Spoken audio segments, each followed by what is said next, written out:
आमच्या YouTube चॅनलला subscribe करा। नवा महाराष्ट्र न्यूज सबस्क्राइब करा व नोटिफिकेशन ऑन करा। नोटिफिकेशन ऑन केल्याने आमचे अपडेट आपल्यापर्यंत सतत पोहोचत राहील।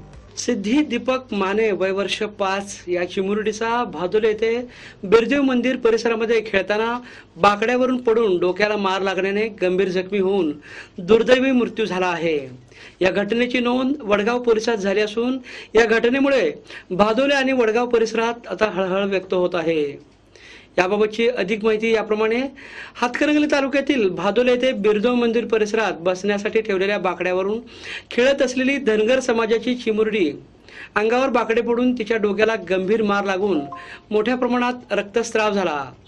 या घटनेची माहिती नातेवाईकांना मिळताच नातेवाईकांनी खासगी वाहनातून मुलीला पेठ वडगाव येथील खासगी रुग्णालयामध्ये उपचारासाठी दाखल केलं, मात्र या चिमुरडीचा वाटेतच मृत्यू झाला। वडगाव येथील बळवंतराव यादव हॉस्पिटल चिमुरडीचा मृतदेह आणण्यात आला। पंचनामा वडगाव पोलीस ठाण्याचे हवालदार बालाजी घोडवे यांनी करून मृतदेहाचे शवविच्छेदन भादोले ग्रामीण रुग्णालयात करण्यात आलं।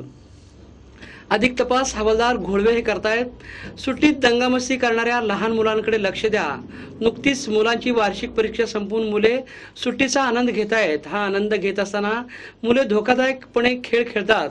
यामुळे अशा दुर्घटना टाळण्यासाठी मुलांची पालकांनी आता लक्ष देऊन गंभीर घटना टाळण्यासाठी प्रयत्न करावेत। काळजी घेण्याची गरज आहे।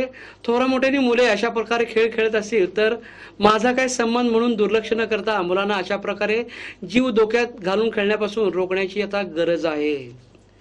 पेठ वडगावहून संतोष सणगर।